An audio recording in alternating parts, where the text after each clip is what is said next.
And welcome back, footy fans, to another episode of Donnie's Disposal. I'm your host, Coach Donnie Hess here, back with another AFL round review. Holy shnikes, this season just keeps going faster and faster every year, but we are enjoying it. And joining me as my co-host today, a fellow YouTube podcaster and a fellow Swan supporter who I love chatting with. Let's welcome Riles McCarthy, Riles Macca YouTube channel. Riles, great to see you, sir. Yeah, good to chat again, Donny, mate. I think we did a round review roughly last year, sometime around then. But yeah, it's great to be on board once again. I love talking with fellow footy heads, and when I get the luxury of talking to fellow Swans footy heads, it's even better. But let's join into it. We got to break down a fun round of footy. Round 18 has come, it has gone, sir. Your thoughts just overall of round 18, because some interesting results, I must say. Yeah, well, I've been always saying on my channel all year long, it's just such an even competition. And geez, I always think of this year, I think between third and 13th, 14th, it's only really two games of difference. So you're having teams like Brisbane that could be, if they lost that game, seventh or eighth, but since they've won, they're now in the top four. Look at Essendon, they could have been second, but now they're as low as, I mean, I have to bring up the ladder actually. They're what, sixth or seventh? I haven't had an actual full look if I just load up the ladder Essendon is now. sixth, and Yeah, and actually, if sixth. if you count points, Carlton at second, all the way down to 13th with Hawthorn is a two-game Yeah. difference. Yeah, so it is second. Yeah, sorry, that's right. They did lose, of course, the Blues. So just such a logjam. We saw some good quality. We saw some resilient wins, like from the Bulldogs under Man. Also Melbourne with no Gawn and no Petrarca. The Suns continued to win at home. Port Adelaide, just long term, don't know about them with and Kenny's chances on a tilt to a premiership this year. So overall, I think you said it right. Just a jam-packed round of football. Yeah, it was so much fun. There's some results that I think as the neutral, you go clever, interesting. As the Swans fan, you go, well, that really helped us. So I Always can't I think. can't even I can't even lie. When I saw the result when I watched the game between the Western Bulldogs and Carlton, I was sitting here going, who do I barrack for? Do I barrack for the Western Bulldogs to give the Swans a gap, or do I barrack for Carlton to keep the pressure on Sydney so they don't take their foot off the gas? It was a very interesting one for sure. But let's go through it. Let's break them down. Game one, Friday night footy, as the Cats get an impressive 20-point win over the Collingwood Magpies, 91-71. And the Cats, despite no Tommy Hawkins, are looking like their 2022 form is starting to find its way. And Collingwood seem to have become the headless chook, just running around with no direction. This is insane right now.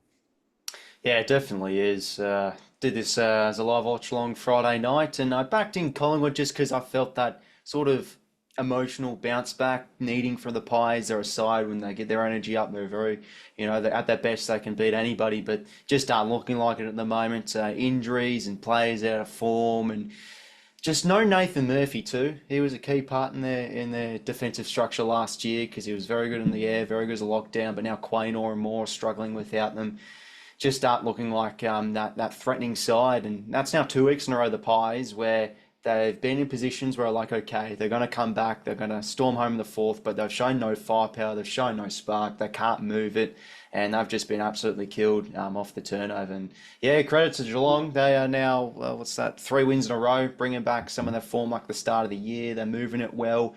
I love how a lot of their role players are getting involved. I thought Stengel and Myers and Jack Bowes has been in fantastic form in midfield. Dangerfield hit some of his power out of the stoppages, out of congestion was beautiful. Atkins in and under great. Sean Manor, just a brute force in there, can also hit the scoreboard well. Just so many contributors. The Cats, a really good quality win.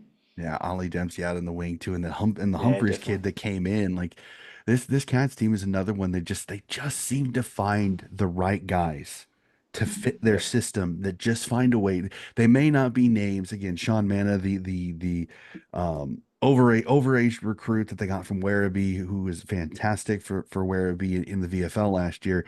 They just find a way to do it. I don't know what Coach Scott does. I don't know if he's got some magic powder that he's got in the Yeah. background that makes his guys fit. I don't know what it is, but again, the Cats team's so good. And with the Pies, their injuries are killing them, but I don't think their injuries are as big an issue as honestly the fire for that they had the previous 2 seasons. It's gone.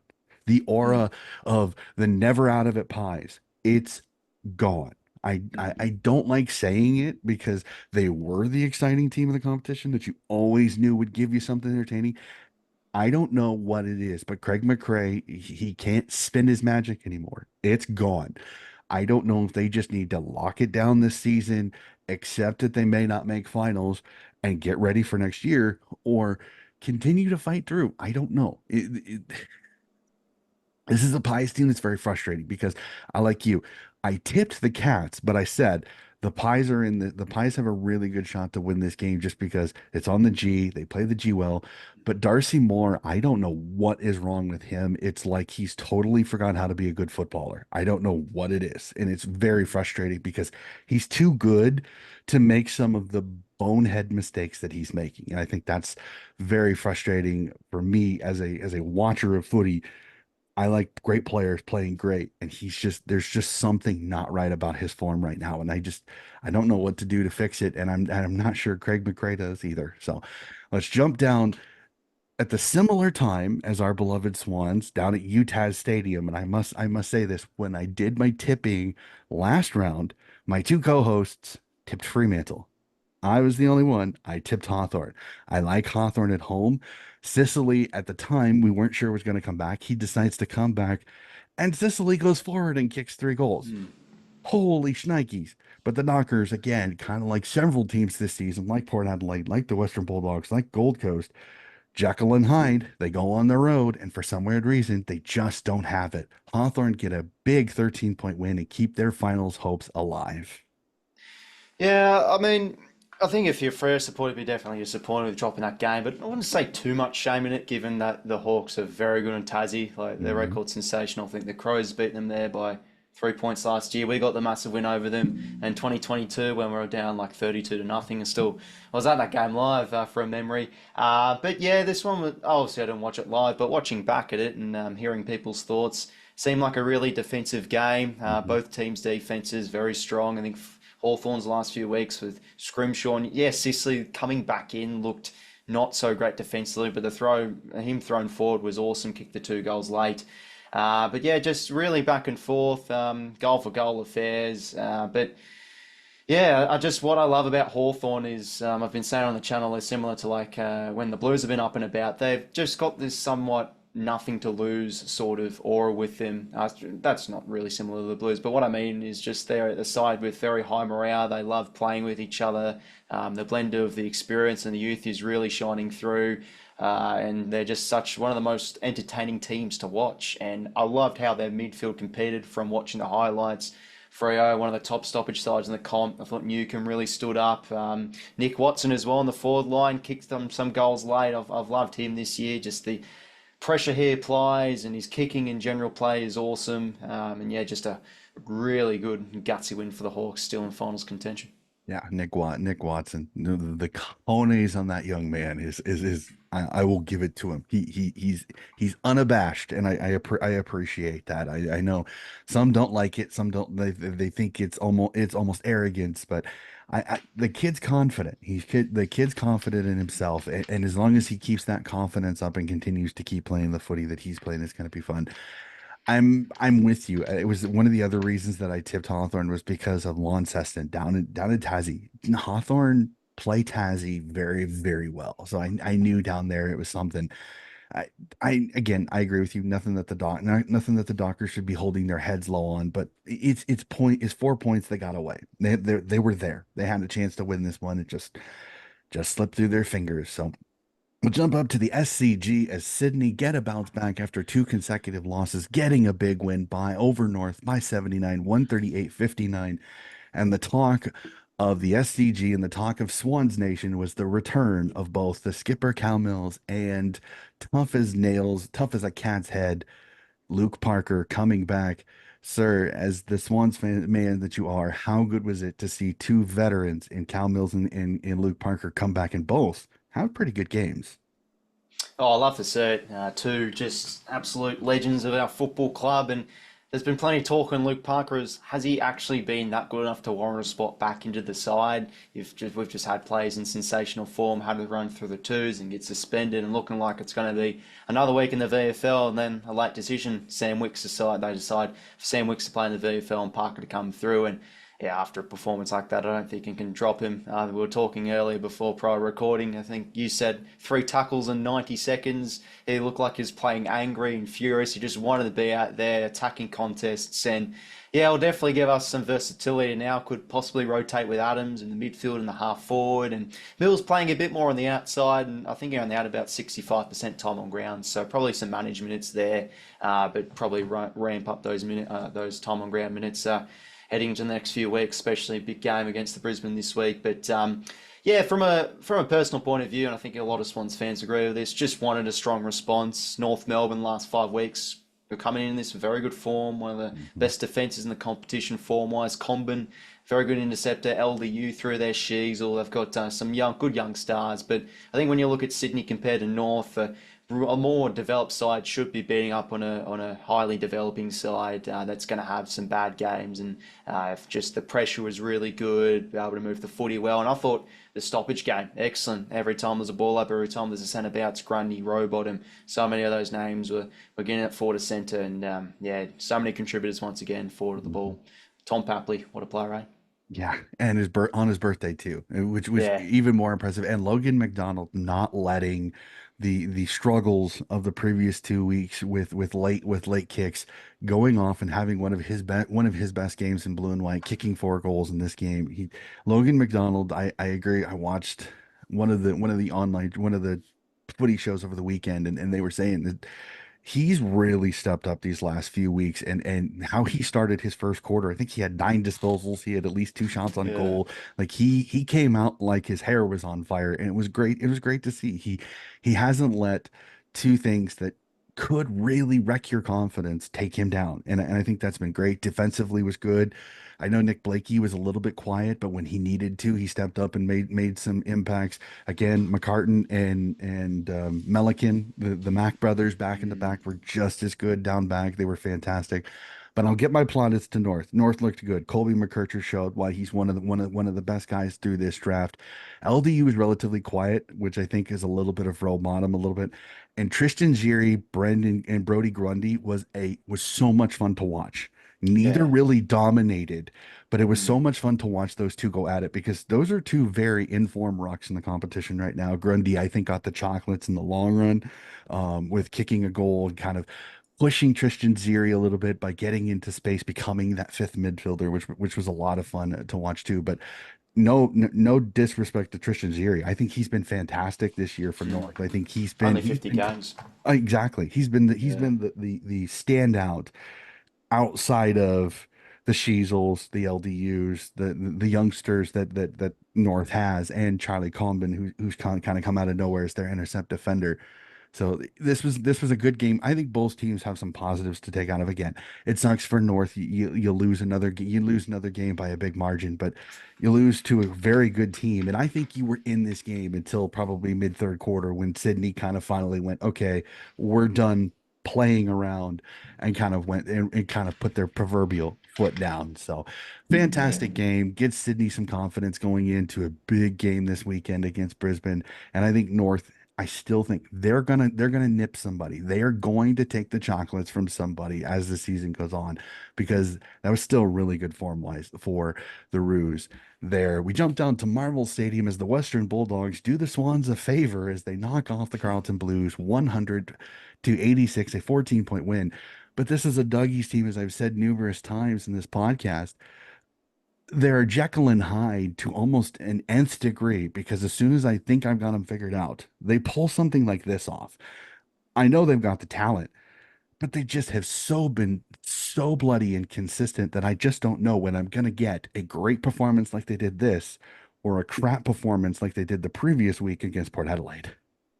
Yeah, same. I'm in the same boat as you, mate. I've been terrible with tipping the dogs this year. When I tip against them, they win. When I back them in, they let me down.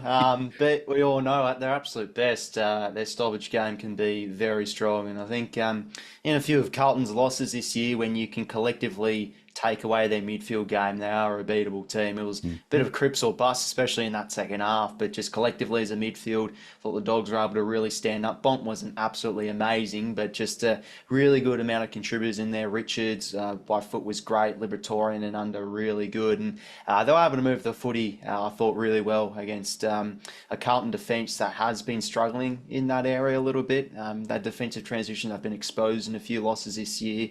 But just against the grain, sort of a performance. No Liam Jones, who's been massive for them for their intercepting game. I thought Buku Kamas, especially in the first half of Kerno, was good in the air defensively. No Norton too forward of the ball. I thought Lob in defence is now starting to show some great form. And yeah, Sam Darcy thought stood up and yeah, really resilient win from the Dogs given their outs. Yeah, definitely for sure. And the fact that Charlie Curnow helps you out kicking 3-7 in this game. This could have been a day out for Charlie Curnow, but he kicked seven behinds in this game. That helps too. But as a Carlton team, again, this was your perfect opportunity to continue to keep the pressure on Sydney to maybe make the minor premiership a little bit of a challenge, and you fall short again. And like, if you're a Blues fan, you're kicking yourselves. You're most likely you're going to get top four. I think the Blues are in no fear of losing three or four in a row and dropping out of the top four, but it is a little frustrating because if you want that a bit, you want that good form going into finals, and they keep dropping games that I agree with what some of the pundits say. I think Carlton is more vulnerable than they themselves and even some of the pundits think it, which is going to be interesting watching them going forward because if they get found out in the midfield, they're beatable and beatable all day long. Most of their Mm, losses is when they lose clearance or when they lose through the center of the ground, which is their one wood. Because when you've got Cripps, Walsh, Kennedy, Chera, when they've got some of the bulls that they've got through the midfield, you'd think they should usually dominate that part of the ground. And a Western Bulldogs with Timmy English, Liberatore, Montempelli, Ed Richards, who's went through there, they just found a way to get it done. So it was a mm. fantastic one. Like I said, the inner Swans part of me guy cheered because that made three games in percentage. But I, Yeah. I'm just happy that the dog. I just want the doggies next week to not have a fall down. Mm, I don't want them to regress like they did against Port Adelaide. I want them to continue this form because a very good this doggy team is so much fun to watch. Um, mm. when they're up and about, but when they're crap, they are really crap. Yeah, yeah, which exactly right. which really stinks, which actually is a great transition because one of the teams in this is annoying me because why did they have their great week against us 2 weeks ago as the Mm, Adelaide Crows knock off the Saints 71-39, and Ross Lyon Adelaide St. Kilda side rears its ugly head at the worst possible time. I know. Okay, for the Saints fans that are probably watching this going, Coach, what are you talking about? The conditions were atrocious. So was your team at times. Like I'm being honest here. mm. 39 points. I know it was in the wet, but after coming off the high of the St. Kilda of the Swans win, you'd think you'd back it up. But unfortunately, as I've noticed in sports sometimes those great wins lead to a little bit of a letdown in your next game. Your thoughts, Riles? Yeah, well, I don't want to show much of, I don't want to, no offense to the Saints, but geez, it was a special performance. Like last week, Mhm. halfway through the second to halfway through the last, they kicked 9 goals straight. Like they Mhm. were deadly. I thought they just absolutely killed the Swans off momentum. But this week, given it was in the wet, I think they was needing more of a reliance in their midfield. And this has been, I think, their down point this year. They got smashed in points from stoppage by the Crows. I know Philippu's been moved in there last 2 weeks, and how about that goal from the boundary? That was special. He's going to be a player, Mhm. needs to get a lot of centre bounces. I do feel because yeah, looking like he could be a future midfielder, but just so inconsistent on how the Saints move the footy. 1 week they can move it well like they did against us through the uncontested style, but then when they're moving it through their strong running power, they can just make a lot of errors, not hit targets, and yeah, just look like a bit of a bleak day. But yeah, the Crows, what I loved is they're now starting to play more of the kids. Zach Taylor, the young midfielder, had a Mhm. breakout game. I love Billy Dowling's aggression and his class at half forward, and also Hugh Bond. I thought he went all right too. And Riley Thilthorpe's return, I mean, he's put on about 8 kilograms, and It's good to see him come on as a sub, kick the two snags. So there's plenty of upside, I think, for this Crows side. They just need a good preseason, I feel, get a bit of confidence going, and you never know, it could be a side that should rise up the ladder I'm next year. 100% with you. Riley Thilthorpe, right, reminds me of King Leonidas from 300 with the beard now. Because Yeah. he's bulked up. He looks completely different with the beard and the bulk that he's added over the offseason, which I think was one of the things I think is a little disappointing for the Crows this year because I think if he plays, he comes on as a sub and kicks 2 goals and just absolutely flies up their ranking points board. So he was absolutely insane. I honestly think he'll probably be in the starting side this upcoming week for sure because Riley Thilthorpe did fantastic. I agree with you. Their kids are finding form at the right time. They're starting to get more game time, and I don't know what it is. And I've even heard some people say, well, maybe this is a little bit of St. Kilda play at Marvel, and Marvel always have the roof closed. And that maybe it's hurting some of the Marvel teams because they're not playing in the wet. But then I go, are St. Kilda training indoors all the time? Because you would think Hmm. they would know if it's going to be wet in Adelaide that you would train in the wet to be able to handle it correctly.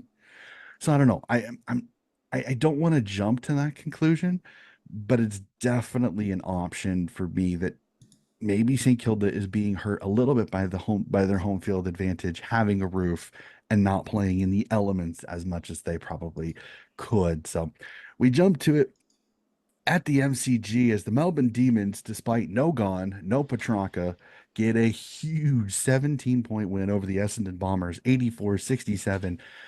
But the kids of Melbourne have come to play. Caleb Windsor, Colton Tholstrup. Wow, what a performance. And absolutely no recognized rock with Petty going into the rock and Van Royen going into the rock and beating Sam Draper, who you would think would have been licking his chops going into this game.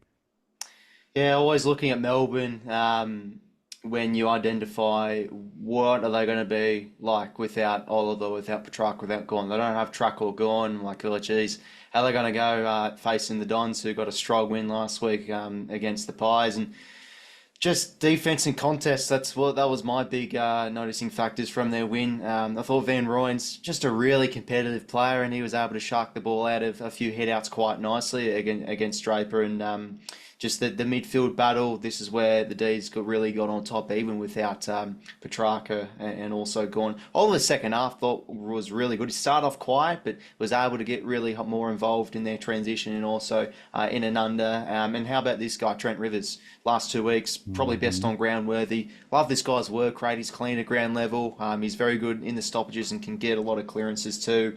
And they're just felt more clinical than the Dons defensively and also in the midfield. There's been some poor outings from Essendon, and there was just some bad mistakes I had. Then felt the Demons were able to punish them off those errors. A lot of goals out the back too.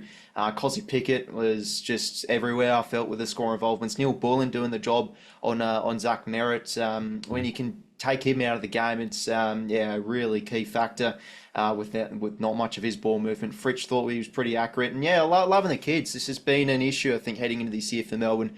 What's the youth looking like? Caleb wins his first year, plays with confidence, can also kick a goal, of course, too. And Lever and May, this is probably one of the best defensive duos in the competition when they're on song because they just wax off each other so well. Yeah, yeah, defense and contest, they've really got the job done for Melbourne. Yeah, definitely for sure. And again, it reignites the argument of are Essendon a little bit of a puffer fish? They look really big at times, but they shrink at times when they really need to. It'll be fun to see how this Essendon side how they go from here. It'll be interesting to see because it really puts those question marks back up because I think a lot of people saw no Gone, no Petrarca. This is Essendon's perfect shot of getting Melbourne at just the right time, and they just did not capitalize at all. So we jump up to Heritage Bank Stadium up in the Gold Coast as the Suns continue to be world beaters at home. We won't talk about what they're like on the road as they get a 14-point win over Port Adelaide 96-82. And again, Suns at home might as well chalk it up in the win column. Yeah, it's amazing how they're going at home. They're just the absolute golf and quality of how they play at Heritage Bank and also an NT compared to down south. And I think you got to still remember it's Hardwick's first year.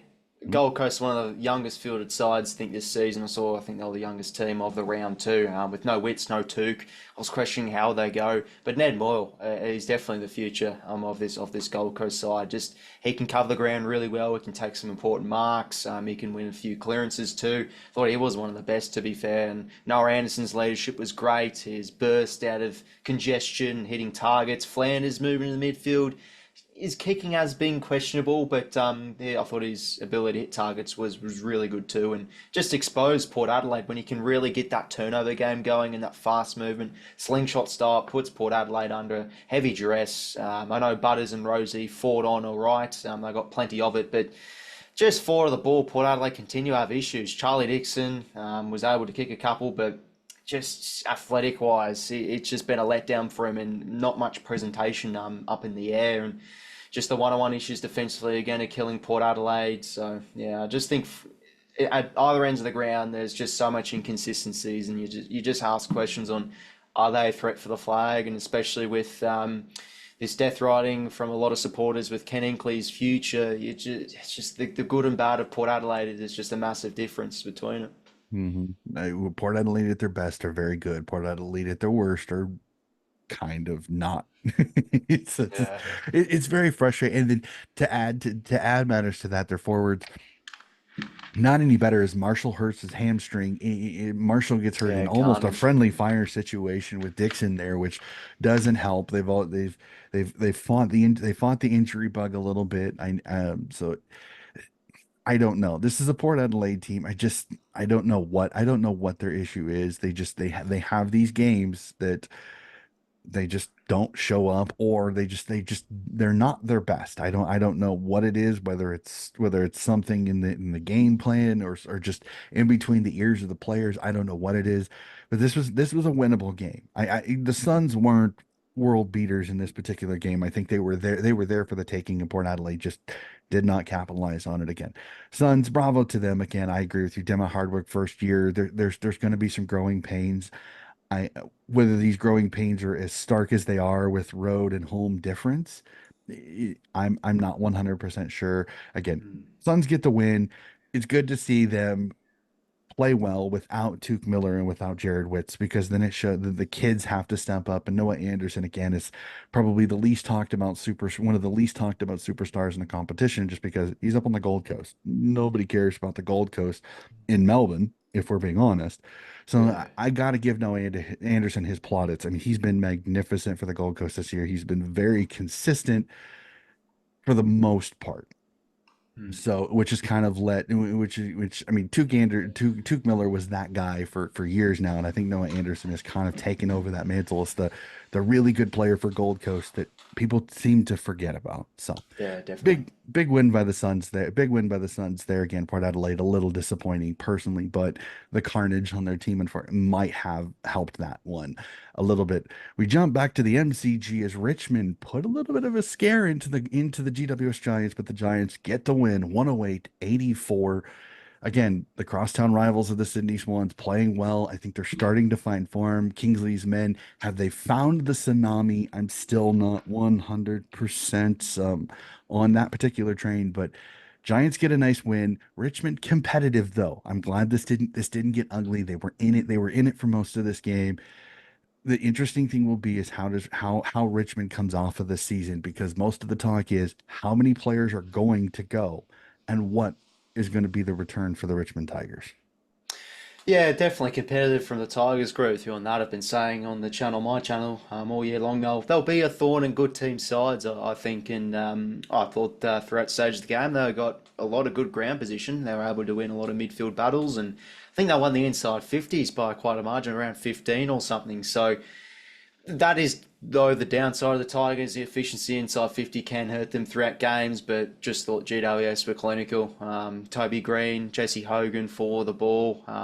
Just really good, strong in the air. This is Hogan at its best when he can really take those clunks. And Toby Green working up the ground, his score involvement's just such a clever player. Probably one of his better games, or if not the best game of the season. Briggs has been in great form in the ruck. Started off the year a bit quiet, but just love his aggression in the ruck. It was a really good battle I felt against Nankervis, and yeah, definitely credit to Richmond for definitely making this a game. I think when they can play their best footy at the MCG, definitely a dangerous side. But yeah, the Giants thought they were really clinical. The forward half game was great, and it was also Bedford. I'm pretty sure. I don't know if that's actually going to get looked at, but he did do that. Tackle on Taranto, which might get looked at. But no, Mhm. solid win from the Giants. Few wins in a row, making a push now into the top eight, potentially top four. Yeah, I was when I was getting everything ready for the podcast, I believe that he has been cited. So is Charlie Cameron of the Brisbane Lions, and I think both have already put out that they will be. Yeah, Cameron got a three-match ban. Bedford Yeah, have been rubbed out, but both will be challenging their particular bans. It'll be interesting to see how this goes because again, the MRO has been very inconsistent this year when it comes to yeah, definitely. consistency because as soon as you think you've got it figured out, aka the Dangerfield one, he gets let off. Then last week with any Swans fans with Isaac Heaney's one where it, so many pundits, I don't know about you, we'll go here real quick. How many pundits did you hear go? He'll get off. He'll get off because he's a Brownlow favorite. Like it was ridiculous how many people believed he would get off, and for them to get through the entire week and to stay rubbed out was rather fascinating. You're just real quick here. I know this is a question without notice. I Yeah. apologize, but the Heaney situation kind of just baffled me with how many people expected one result and got the opposite. Yeah, it's definitely all these narratives come out saying, "Oh, he's a Brownlow medalist and etc." He's got to get off, but I think just simply like if you hit a player off the ball, that's intentional, and you can't bend those rules. And unfortunately, I know Heaney obviously didn't intentionally do it, but you just can't bend those specific rules. So because of that, and when it was upheld, I'm like, okay, it just is what it is, and just care factor went away from it a little bit. I know a lot of people, fair enough, they were livid online, but I was just like, it is what it is. Let's just now focus on North Melbourne, and we went again and weren't able to succeed. It's just blown out of proportion, this whole scenario, I think, and a lot of complaining online and everything like that. But yeah, I just think unfortunately it probably was there because it was Mhm. intentional according to the AFL rules. Well, it's the wording that was changed, and the wording made it to where it was almost impossible to be able to wiggle out from underneath it. I think that was the thing for me. It didn't surprise me it was held up because I think they finally got a situation where it was like they could use the specifics of the way it was written and Yeah. they could lean on that. They go, well, it's literally written this way, so you can't really kind of wiggle your way out from underneath it. So I get it. It was just very frustrating and double checking on it. Both Toby Bedford and Charlie Cameron were both given three-match bans and will Okay. both be contesting them at the tribunal. So it'll be interesting to see because I've heard some It was people good on say Taranto. Toby Bedford's one was just like Dangerfield's. No, it's not. Not even close. Uh, Not even close. If you actually look at it, Toby Bedford does nothing to decrease the velocity of Taranto into the ground, where at least you can somewhat say that Dangerfield was holding Walsh up as much as he possibly could, and it was because of the footy underneath Walsh is the reason that Walsh's face hit the ground.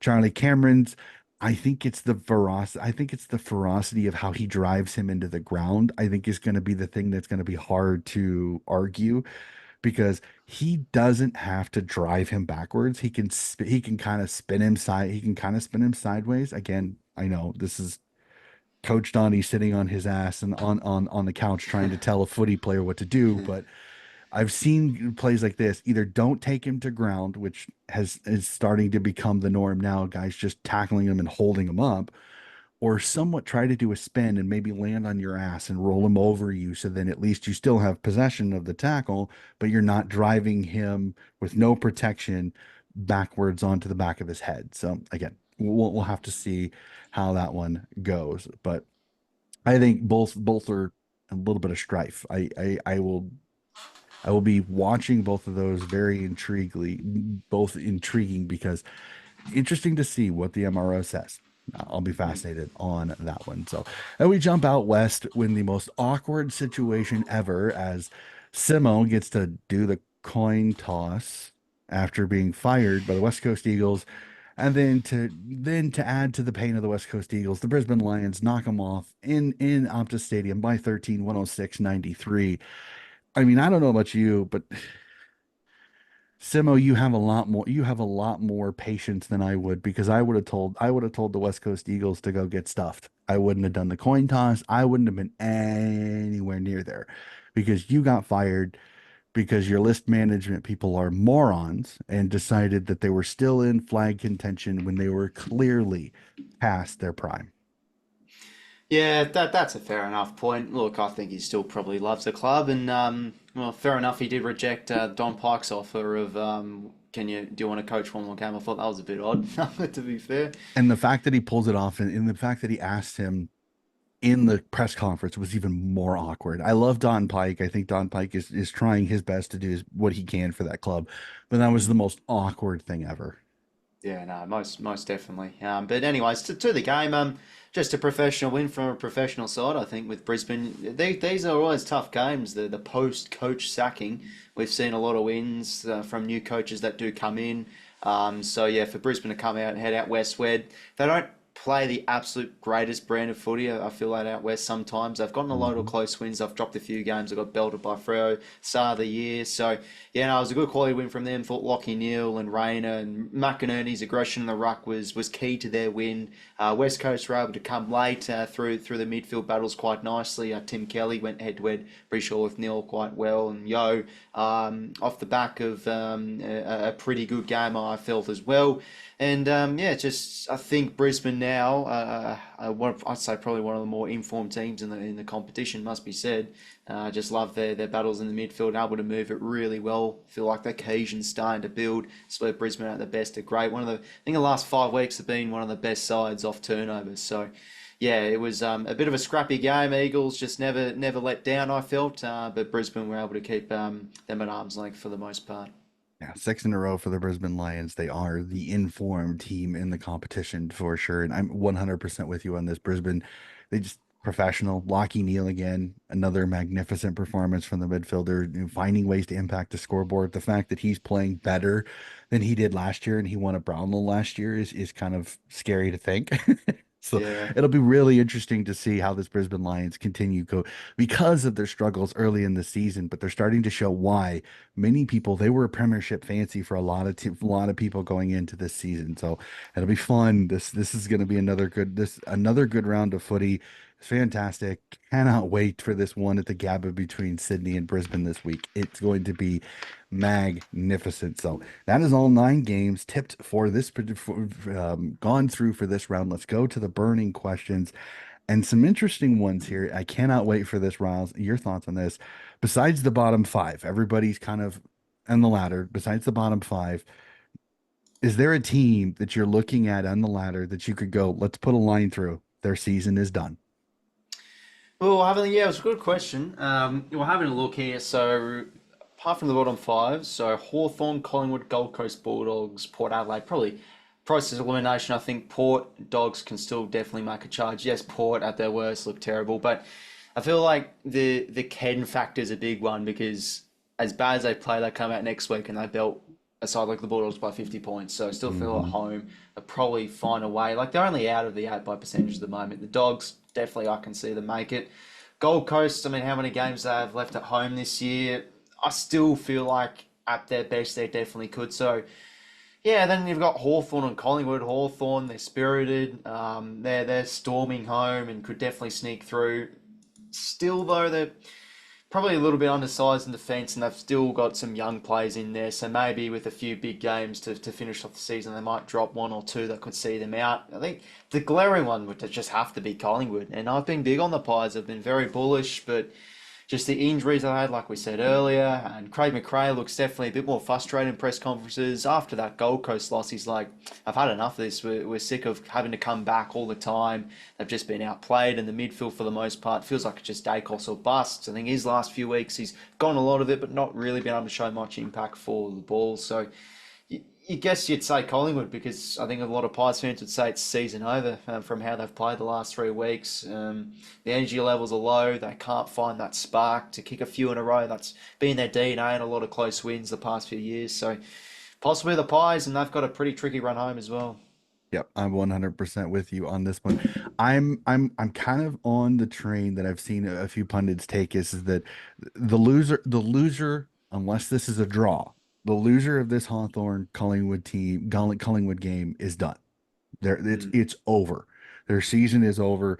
You will then most likely be 3 games out of the finals with only 5 games to play. It's incredibly difficult for it to happen, and I will save my tip for later.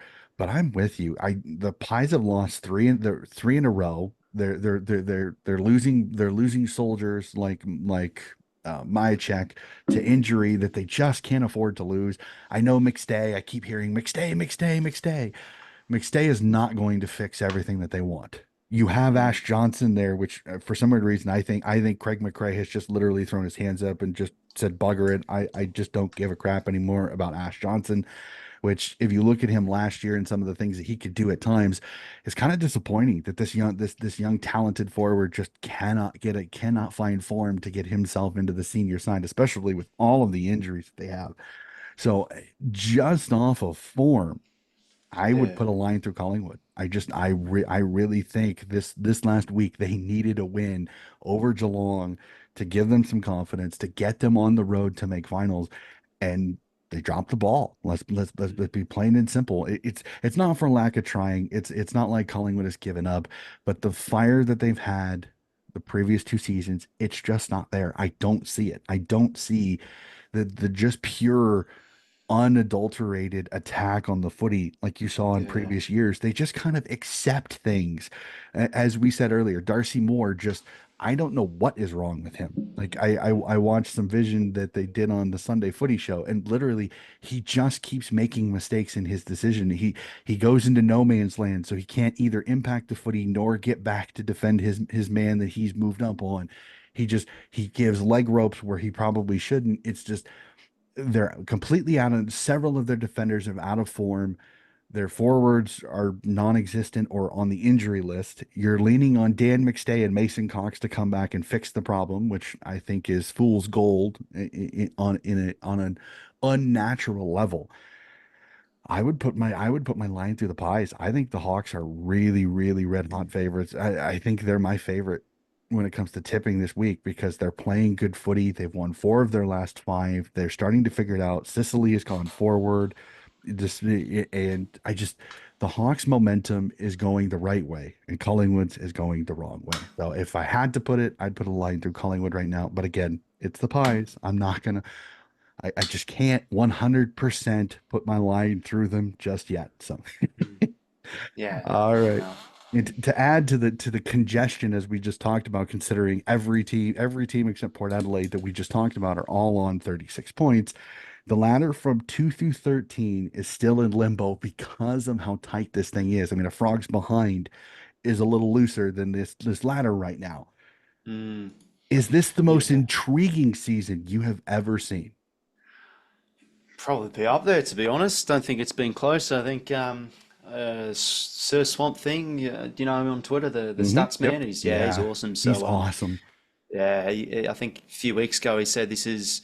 I think he was talking about Hawthorn. They're the first 13th or 14th place side that has a positive win-loss record. Hmm. Positive win-loss, and they're sitting in the bottom six. It's crazy how close this is. So you just got to be taking your chances. Like I said at the start of the video, Essendon could have gone to seventh, they're now sixth. Brisbane could have been as low as sixth or seventh. Now they're in the top four. So just these games late means so much. And when I do my ladder, my fixture difficulty videos each year, I do go through a formula through percentage and everything. I always make sure first and especially last three games I factor in more towards these fixture difficulties because they're key games to really determine these ladder positions. So yeah, sides are going to try and find some form heading into the remainder of the year, and crazy. Hawthorn 13th, Carlton in second. That's pretty much 2.5 game difference. Hmm. I'd say this Yeah, is one of the closest in years.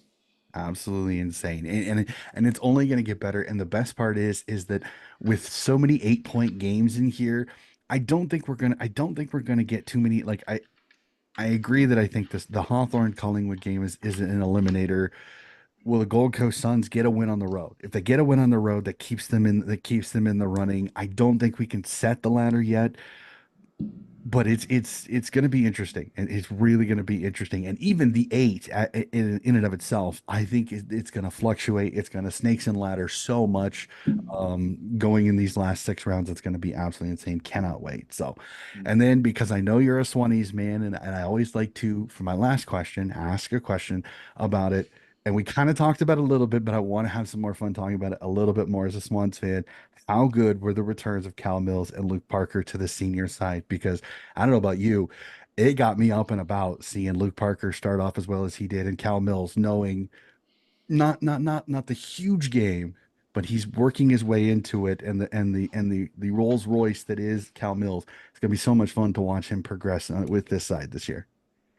Well, when God closes the door, when McInerney goes down, he opens up two windows, eh? Mills and Parker come back in. And how about this, eh? We're sitting 3 games clear without any of our captains playing. I mean, Parker's not the skipper anymore, but was last year. Yeah, it's amazing how I've been able to play so well without them, and that's probably credit to just so many natural development and just the depth we've been able to bring across this year, and just so many good players playing their part. But yeah, Parker's definitely going to add an edge of importance. I feel he can show versatility down forward, and I feel like he's got to be playing a bit more forward this year, given that we've had so many on the ball. So, as I said before, Adams, I feel probably should stay on the side, even though he didn't have much of it. I think his ability helping out in a lot of attacking chains and his work at ground level's been really important this year. I actually saw on the player ratings he was the fifth highest rated player on the weekend. So personally, I think he stays in, probably rotates with Parker at half forward and also in the centre bounces. We'll see what happens, but yeah, maybe Wicks might not be seeing the 22 for quite some time because he's the one that's making way. But yeah, Mills. Very low percentage of time on ground, but again, versatile. Probably could line up in defence if someone like Roberts comes out of the team in the next few weeks. We'll see. Yeah, just always his decision making is definitely important for us. So I was just so excited to see them back out there, and it's just a great feat to see and coming at the right time because this is where the premiership runway starts. You want to start now building and picking up those wins and having players hit form and gain continuity heading into finals. Yeah, I think selection is going to be very easy. I think McInerney out, Wixie in, Wixie becomes the sub unless they decide to do Braden Campbell or Matty Roberts as the sub, and it's a very And simple Heaney as fix. well. Yep, yep. Yeah, I forgot about Heaney. Ah, Yeah. Jesus. Yeah, Yeah, so it'll when be you then when you interesting. remember Heaney comes in, it's like, oh wait, Wicks can't really find a way in unless somebody comes out. Yep. That's what I thought after the game was. I'm like, oh yeah, Heaney's still got to come in. So I was like, this is easy. This is easy. McInerney yeah, out, Parker in. Who did? Oh yeah, yeah, Heaney. So it's like, yeah. and I don't know. Maybe I'm crazy. Like I kind of like Luke Parker coming off the bench. I like that intensity. I like that intensity. He can go through the middle. I don't mind Parker being the sub. Like I would straight swap McInerney for Heaney. Keep the team as you are. You can keep Cal Mills on the wing, which is where McInerney plays most of his besides the halfback flanker position. So I think it's a relatively easy exchange. Heaney in, McInerney out. There you go. No issue. Hmm. So it's Yeah. it'll be interesting to see. Like I said, does Parker go in, and do we maybe see a Campbell or a Roberts go to the sub? It'll be interesting to see how that goes. Will that push Mills to the halfback to the flanker positions, or does he keep in the wings and we see maybe Campbell stay a little bit more defensive? It'll be interesting to see how Coach Longmire handles this, but think about it, how good Parker looked, and now you throw Heaney back into this team. It's as a Swans fan, you're just rubbing your hands together, going, yes, this is perfect. So, and we always knew Parker and Mills were still there to come back, but it's even Yeah, better that they're back in the side. And with a game against Brisbane coming up, almost perfect, absolutely yeah, big perfect test. timing. So.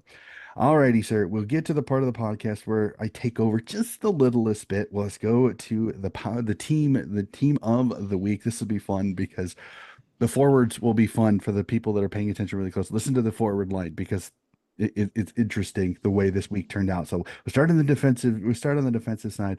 On the fullback line, we see Stephen May of the Melbourne Demons, Essendon's Jordan Ridley, and Gold Coast Will Powell on the fullback lines. In the halfback line, we see Bailey Dale of the Western Bulldogs, Nick Martin of Essendon. I know he kind of went forward a little bit, but for the Mm, most part, he was playing that defensive line.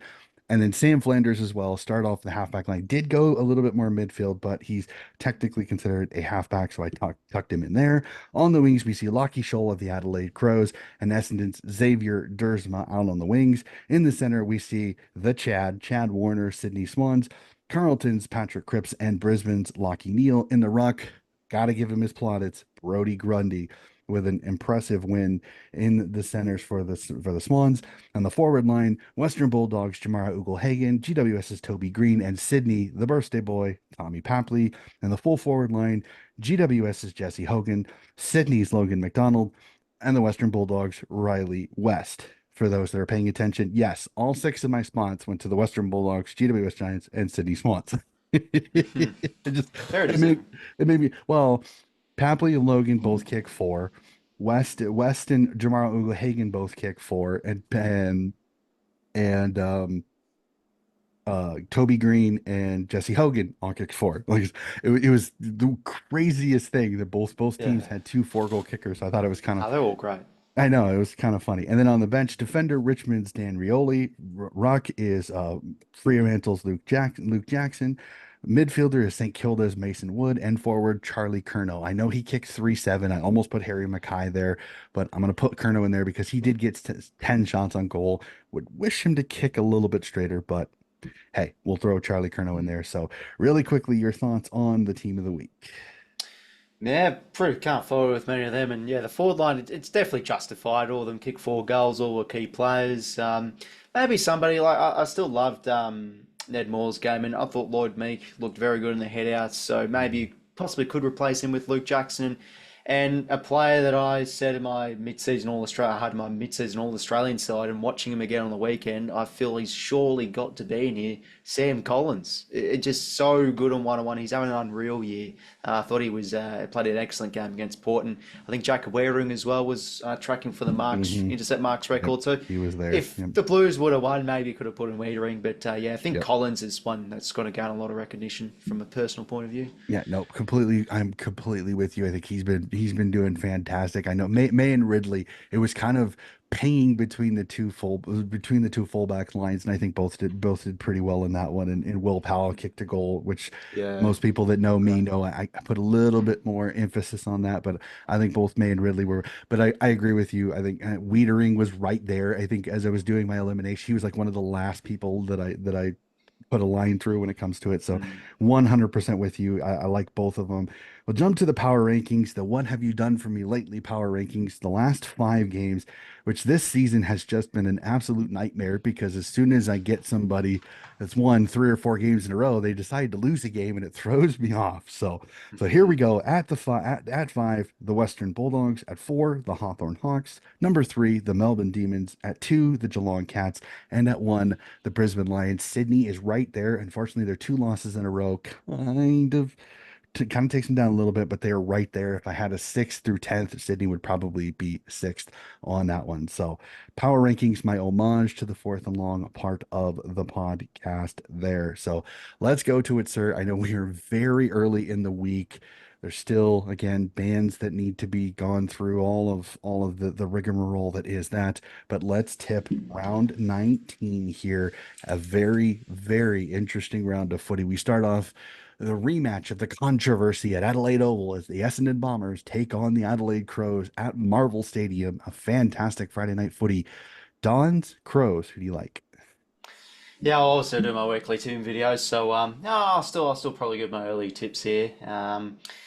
Crows, not much to, they've got sort of nothing to lose. I think heading out to Marvel, they can play some close games against the Dons and Essendon. What are you going to get? You're going to get the good and the bad. But I feel a response from Essendon's needed. Zach Merritt needs to stand back up, I reckon. For the ball, they're pretty inefficient. So, yeah, just need a fix on their cohesion issues. But Adelaide, when they can really get their ball movement going, they could be a really damaging team from the back half. And a lot of those youngsters in there, they can definitely make this a contest. So, don't mind the Crows, but I think the Dons have a pretty good record against Adelaide. I feel at Marvel, and at that playpen too, as I like to call it at Marvel. I think I'll tip the Dons by around three goals or so. Yeah, I think this is going to be close. I the Crows are going to come in, I think, with a little bit of piss and vinegar. Honestly, I think this is the one. This is one of those matchups where they can remember kind of all the controversy that happened when they last played. I'm going to tip the Dons with you. I'm with you on this, but I think this is under 2 goals. I think the Crows are in this up to their necks. I think this is going to be one of those that comes down to late in the fourth quarter, and it's a Zach Merritt, it's a Mason Redmond, it's somebody, one of their veteran, it's a Jake Stringer, just finds a way to do some little bit of magic to put it over a goal and put it away. So I like the Dons in this one, but I think Crows in this till late. That's going to be a fun one to watch on Friday Night Footy. 2 games at the same time at 10 at my time, at least 10:45 p.m. on a Friday evening or Saturday afternoon footy for you, as we'll start at Giants Stadium in Sydney as the Giants take on the Gold Coast Suns. Suns on the road. Gotta tip the Giants. Yeah, definitely. I think I'm probably with you there. I just want Gold Coast to show something, win away from home. I think everybody's screaming that internally. But yeah, Giants very good record against Gold Coast. Beat them quite well there last time out. I think that was during the gather round. So yeah, Giants 3 wins on the trot, playing with a lot of confidence now, getting a lot of contributors. I think that pressure they've been able to really ramp up and yeah, get a lot of score involvers too. I don't know when they do get back Sam Taylor, but I think defensively they should continue to improve. And yeah, like him here against Gold Coast, but. Still want to give the Suns a bit of a chance. I think defensively they set up really well when they're on. Their turnover game can be very damaging, but they do have a lot of issues going inside 50. I think they were ranked 17 in the comp for goals per inside 50 before the Port Adelaide game I was hearing. So at their best, Gold Coast could definitely offer something, but they're yet to win away from home. So just going to go the Giants. Yeah, I'm the same way on this one. If this were the other place, I'd tip the Gold Coast on this one. I think Sam Taylor, if it's not this week, it's next week. I know he's Okay. close. I Yeah. think it's going to be next week though, because I think with a defender like that, and especially the injury that he had, you don't want to rush him back onto the park very quickly. So I think the Yeah. Giants in this one, both the tip, and I think they get Sam Taylor back next week. A fun one at Marvel Stadium. I'm not sure whether I even want to come close to watching this one at all. As St. Kilda take on the West Coast Eagles at Marvel Stadium. I mean, I don't want to tip this one, but we're gonna have to. Riles, who do you like in this one? I want to give the Eagles a chance. Definitely, they've been able to have a few surprisingly decent results. Especially, I think they play Marvel quite okay. Just whenever I think of the Eagles at Marvel, they definitely push teams. So I think this one will maybe be under 3 goals. But the Saints probably to bounce back for me. They play well at Marvel, especially under the roof. If they can get the game on their terms and move it the way they like. And Philippe, as we said earlier, in the midfield's been a great, not addition, a great move. I feel more into the midfield. They probably should be the better side here against the Eagles. So I'll back them in. Yeah, I'm gonna tip the Saints in this one under the roof. I think they bounce back. The Eagles, I think, still a little bit rudderless. Unfortunately, I didn't see much. I didn't see much difference between them under Simo and them not under Simo. So I think their opportunity to get a win with backing their caretaker coach, I think, is already gone. So I'm gonna tip the Saints in this one under the Marvel Stadium. Should be interesting. The cracking game of this round. I may stay up for this one at 1:35 my time on Saturday morning. Hawthorn v Collingwood at the mighty MCG. I'm tipping the Hawks. And looking at the betting odds, so have many fans as Hawthorn is the favorite, at least according to the betting odds. Yeah, can't fault you there, really. I've backed in Collingwood the past 2 weeks and they've let me down. I just still waiting.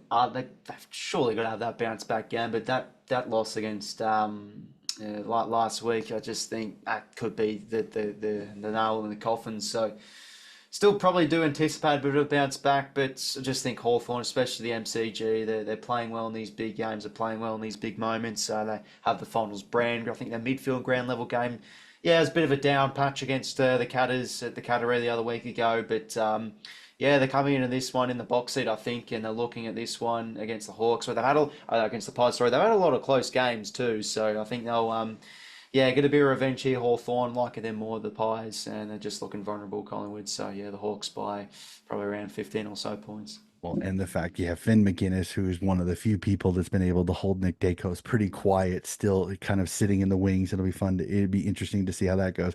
I just think Hawthorne's playing better footy. I think that they've got more avenues to goal. They don't have the issues of injuries like Collingwood does, and I just think that the aura of Collingwood is gone. It is gone. And I think Hawthorne is becoming that team that, like Collingwood last year, that everybody's kind of secretly rooting for. I know it's really weird with Hawthorne's dynasty recently, but I'm They're starting to exciting. see a lot of people that they're getting on this Hawks team, this young Hawks team that they're just scrappy as all get out. They get after you. It'll be interesting. I'm going to tip the Hawks in this one. I just think they've got more positive momentum. Again, nothing will surprise me if Collingwood wins this one. Will not shock me a single bit. But I like the Hawks in this one. I think the mojo is just better under the Hawks roof right now than it is at Collingwood. An interesting one down at GMHBA Stadium as the on and off Jekyll and Hyde Western Bulldogs go down the highway to play the Cats. Again, Cats looking a lot stronger, still without Tommy Hawkins, looking good. I'm going to tip the Cats in this one at home. Again, Jekyll and Hyde. We got Jekyll last week. I think we're going to get Hyde this week. I like the Cats in this one. Yeah, that's definitely a fair tip, but geez, when I go against the Dogs, I can definitely turn it up. And they got the win there last year, but to be fair, that was late in the year, and the Cats were already done and had a lot of injuries, so quite different. So, oh, geez, I feel like the Dogs know that this is their time, this is their opportunity, so I generally don't mind them for the tip here. So this is a 50-50. I'll stick with the Mhm. Cats for now, but if the Dogs can really get on top of that midfield battle, I think they nullified the Blues midfield really well last week. I think they play usually down there in Geelong pretty well too. Defensively sound from what we witnessed last week, and yeah, if they can just really dominate that stoppage game, I don't mind them here. So consideration, but I just think the Cats class, the cohesion, they yeah, just a side in really good form. So we'll back them in at home. Yeah, and they play that ground really well. And I think the style for the Western Bulldogs, the ground doesn't fit them as well. They like a little bit more space, and with that skinny ground of Geelong, I think that really helps their defense a little bit. But I'm 100% with you. If the Dogs win this one, will not shock me a single bit. The Dogs have the talent, and again, Bont wasn't his Bonty usual last week, but he can just find ways to step up and make a big game. It'll be fascinating to see. Does Tommy Stewart go into the midfield? Does he play on the halfback line? Who does Danger go with? There's so many intriguing parts. Who takes Jeremy Cameron in the back line? Is it Buku Kamis? Do they? So this one's got me very, very interested for sure. And then one that hopefully, if form tells us something, this should be an easy tip. Port Adelaide, Richmond at the Adelaide Oval. Who do you like? Um, yeah, I think if you're one of the more pessimistic Port supporters, you'd definitely be thinking the Tigers could probably get the win here. And look, from a neutral point of view, this could definitely happen too. But I just think this standard Port Adelaide at home, playing a bottom six side, flat track bullies for the most part, and they could probably, yeah, they might find a way to drop it, but I can't really see it. I think the Tigers, if they can really get their contested game up like GWS, definitely make it close, but I just think the more class in Port Adelaide, especially at home when Rosie and Butters get let off the chain a little bit too. Jack Graham, I think his tagging job's been good. He went to Canelio last week, Strong the week before, so probably does get Zach Butters, so Tron needs to try and shut him down, I think. So Tigers maybe pushing for a half, but I think Port are too strong here. Yeah, I'm with you on this one. Port Richmond put a little bit of a scare into it, but I think Port just way too good. And then Sunday afternoon footy sees two cracking games right in a row as we see what many people could say is game of the round at the Gabba as the Brisbane Lions host the Sydney Swans on this one. I will be normally, I will be honest with and most of the fans know this. Normally, I do the reverse psychology on this one. If I think Sydney's going to win, I tip Brisbane because then if I get the tip wrong, Sydney wins. If I get the tip right, well, I get the tip right. I'm gonna tip Sydney in this one. I like Sydney's mojo. I think Rowy's gonna have the little bit of a clamp down role on Lockie Neal unless they decide to go Jimmy Jordan. I just think the depth and the scoring ability of Sydney is going to give this Lions defense headaches. And I think McCartan and and um and Melican, I think, are good enough to be able to kind of neutralize Hipwood and Danaher enough. No Charlie Cameron as of now with his 3 match ban. If Charlie Cameron doesn't play, that makes Sydney's job a lot easier. If he does play, then the interesting be, well, who gets that Charlie Cameron matchup? It'll be fun. I'm going to tip the Swans in this one. Not super confident. The Gabba again, Brisbane very good at home. Well, the Charlie Cameron out definitely offsets Cunningham's unavailability because, geez, he did a job on him last year, Yep, clamped him no to goals. pretty Yep. sure zero. Yeah, it was great. I like what he said though about the Swans tip. It's definitely true. I think Brisbane at home this year as well. I just think at the Swans' best, they can really outdo them with speed, and they struggled in defensive transition a bit. So if the Swans can really get that game going from the back half and be really energetic off the turnover, and yeah, I like the Swannies here. So. I'm still going to have to think about this one, but I'll back in my boys just for the sake of the scenario of having to do this tip. And yeah, I just think we can outdo them with speed. So yeah, either really could go either way. I still think the season's bodies of Brisbane, like Lockie Neal and Dunkley, can definitely get on top. And when they're a very good side with momentum, Brisbane. But when Mhm. things go against them and things aren't on their terms, they are beatable. So I'll back us in. Yeah, it'll be interesting because they do like to play that kick mark possession footy, which will be interesting because that seems to be the way that seems to have been the formula that's been able to beat Sydney. But I Yeah. agree with you that if there is turnover along the halfback line, I think Nick Blakey, Ollie Florent, Jake Lloyd, and the people that can run through that halfback line not only are good distributors, but have some quickness. That's going to be interesting to see. Will the Brisbane Lions forwards be able to quell that? Because if they can't, I agree with you, the lizard running off in his beautiful best running off that halfback line is so much fun to watch. Even though I agree with what many people say, I have no idea what the hell he's going to do.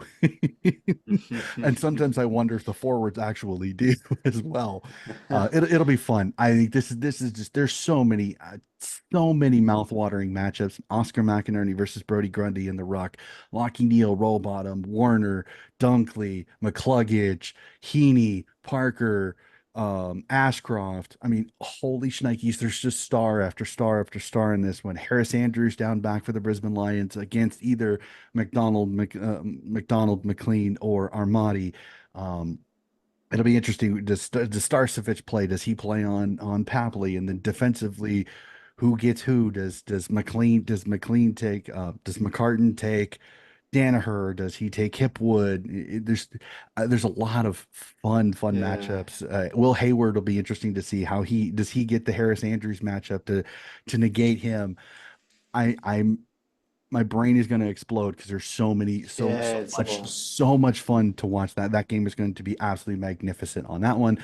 And as equally as interesting game out at Optus Stadium as the Melbourne Demons travel out west to take on the Fremantle Dockers. I'm interested your thoughts on this one because going in with no Max gone, you would think Fremantle has the advantage. But after what I just saw this last week against Essendon, I'm leaning a little bit more towards Melbourne than I was. What are your thoughts on this one?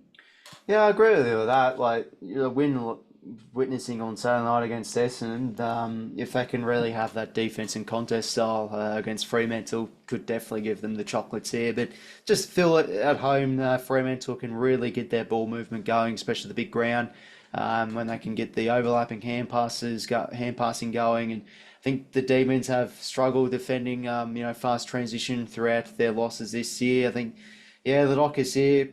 probably leaning towards them for the tip at the moment. Just a bounce back is probably needed for them too. I think like Sarong and Hayden Young, they've finished off games not so great the last few of their losses, so or last few of their games, sorry. So yeah, I'm sensing a bit of a bounce back here. Does Sean Darcy come back in? I'm not too sure yet. I'm assuming he does. Do you know? Because I he's have not. important. I haven't seen the injury list. Unfortunately, the injury list doesn't come out till tomorrow.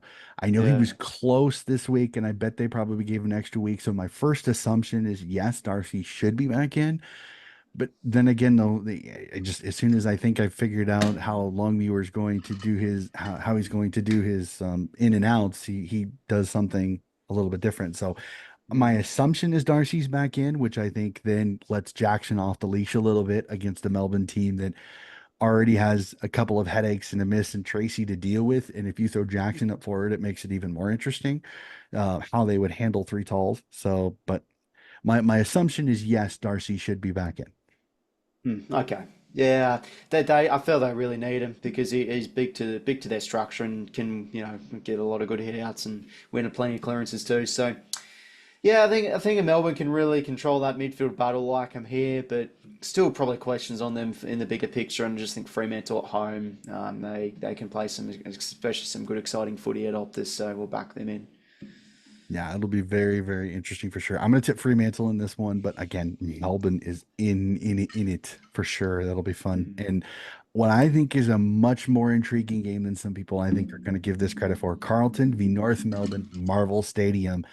This is going to be interesting because North coming off a little bit of a lackluster performance, but again, still I think played pretty well despite playing again top ladder team and a Carlton team coming off a very devastating loss when it comes to any chances for a minor premiership. I think Carlton's there for the taking. I'm going to tip Carlton, but I think North is my roughie. If I had to do an upset, I think North's possible. North is in this for sure. Yeah, I like the confidence, but just in terms of tipping, I don't think I can trust North Melbourne for a tip. We'll back in Carlton, sitting second on the ladder for a reason. When they get their best footy going, dominance from stoppage and also the midfield. And it's been like it wasn't really evident in last week's loss, but their turnover game and their ball movement's been a massive improvement this year. And probably no Mitch McGovern that hurt them last week with intercepting behind the ball. But yeah, against North Melbourne should find a way to win well here. To be honest, a lot of skill errors and ball movement problems in last week's loss. But I do agree with you. I thought they were pretty gallant and like Harry Sheasel and LDU, a lot of those big names were pretty quiet. So back at Marvel should find a way to bounce back. Might push them for a half, but I just think Carlton needing a bounce back and should win this one well by probably around 4 or 5 goals. Yeah, it'll be interesting. Like I said, I'm that's going to be a fun one to end the round. Carlton v North Melbourne. I think it's going to be a little more competitive. Again, Carlton should win this easy.